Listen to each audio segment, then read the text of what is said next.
Elara was a wise, old elephant, the matriarch of her herd. She was respected and loved, but she often felt a quiet loneliness. The other elephants communicated in deep, rumbling sound she felt more than heard. She longed for the light, chattering conversation of the smaller creatures. Barnaby was a young, impossibly busy squirrel. He spent every waking moment collecting acorns, chasing off rivals, and worrying about his ever-growing stash. He had no time for anyone, viewing the world only as a source of provisions or a potential threat. A tremendous storm shook the forest. Barnaby, caught far from his home tree, watched in horror as a mighty oak, the home of his main rival and his own secret backup stash, crashed to the ground. His world, built on acquisition, was suddenly meaningless. Soaked, shivering, and lost, Barnaby huddled under what he thought was a large gray rock. To his astonishment, the rock was warm and moved gently. It was Elara's leg. She had knelt down, creating a dry shelter for him with her massive body. When the rain stopped, Elara didn't move. She simply blinked her kind eyes and used the tip of her trunk to gently offer Barnaby a large, juicy berry she had found nearby.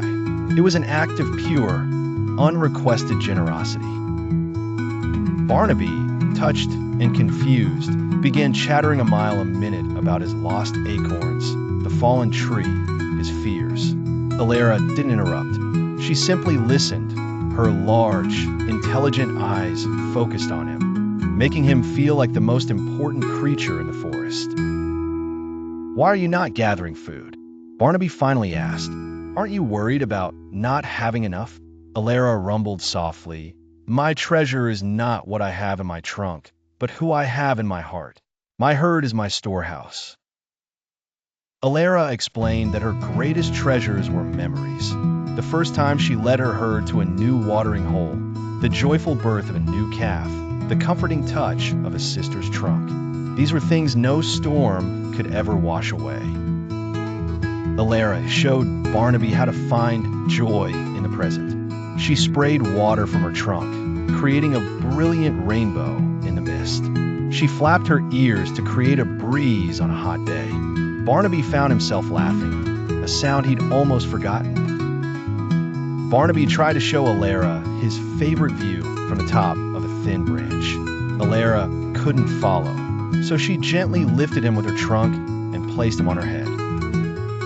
From his new, credible height, he saw the whole forest, the patterns of the rivers, the paths of the animals.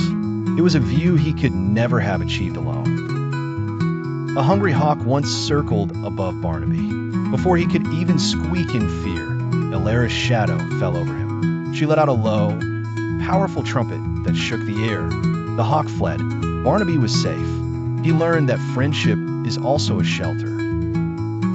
Barnaby wanted to repay Elara, but what could a tiny squirrel do for a giant? He noticed a troublesome tick behind her ear. Though tiny, he was precise and nimble. He carefully removed it. His small size, which he often saw as a weakness, was a strength to her. They developed their own language. A flick of Elara's ear meant hello. A specific chitter from Barnaby meant danger. They didn't need to be the same to understand each other. They just needed to pay attention. Inspired by Elara, Barnaby did the unthinkable. He went to his rival's destroyed tree and, finding the acorn stash mostly intact, he shared it with the other squirrel. The joy of shared worry was a greater reward than the hoard itself.